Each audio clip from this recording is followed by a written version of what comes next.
Alors, en ce qui concerne la variance, on va essayer de faire la même chose que ce qu'on a fait pour l'écart type, pour savoir comment on utilise concrètement les calculs. On va imaginer que nous avons un ensemble de données avec une moyenne de 100. Je prends le même exemple un petit peu comme avant. Donc, si nous calculons la variance et obtenons 25, cela veut dire qu'en moyenne, les données varient de 5 unités par rapport à cette moyenne. D'accord? Pourquoi 5? Parce que 5, c'est la racine carrée de la variance. La variance ici est de 25.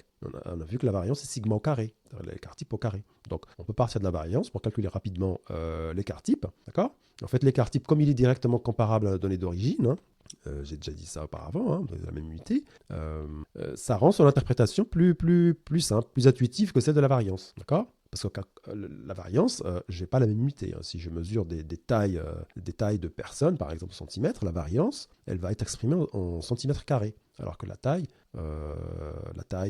mes valeurs, les tailles des différentes personnes et la moyenne et l'écart type vont être en centimètres. D'accord? La variance va être en centimètres carrés. Donc, en général, c'est un peu plus compliqué de manipuler des variances comme ça pour comparer, etc. D'accord? Soit on ramène à l'écart type et on compare, mais ceci dit, on ne ramène pas toujours la variance à l'écart type, d'accord, en calculant sa racine, parce qu'elle a des usages, on peut faire un usage spécifique particulier de la variance, sans prendre sa racine. À sa propre valeur, en particulier dans les calculs statistiques, elle va nous donner une idée plus précise de la dispersion générale des données, d'accord. En fait, ce qui se passe dans la variance, c'est que, comme on a vu que c'était les écarts qui sont élevés au carré, donc en fait, là où on aura un écart très important, c'est-à-dire aux extrêmes, quand on prend des valeurs extrêmes et qu'on soustrait la moyenne, on a des valeurs importantes. D'accord? Ces valeurs importantes sont élevées au carré dans la variance. Et donc, elles vont influer beaucoup sur la valeur de la variance. D'accord? Donc, en fait, la variance, c'est quelque chose qui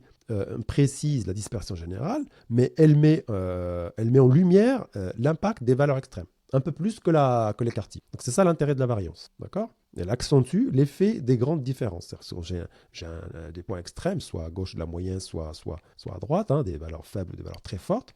J'ai une variance qui va être impactée de manière significative. Et c'est ça l'apport spécifique, que je dis ici, l'apport spécifique de la variance. C'est pour ça que des fois on peut se poser la question, pourquoi on utilise sigma et sigma au carré, c'est à peu près la même chose. C'est un indicateur de dispersion. Non, le sigma au carré, la variance, elle a des usages particuliers. Quand on veut accentuer l'effet des extrêmes, on utilise plutôt sigma au carré dans les calculs, dans les statistiques, d'accord? Parce que les écarts à la moyenne sont élevés au carré, alors que dans l'écart type, les écarts sont élevés au carré, certes, mais on fait la racine derrière.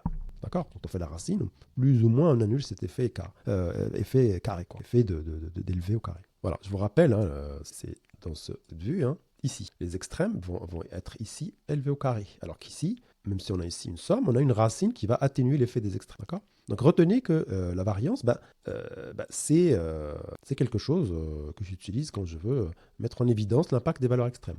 Voilà. Et la variance est très utilisée et fondamentale pour les méthodes de statistiques avancées. Là, je ne vais pas rentrer dans le détail parce que je suis dans le cadre d'une introduction ici.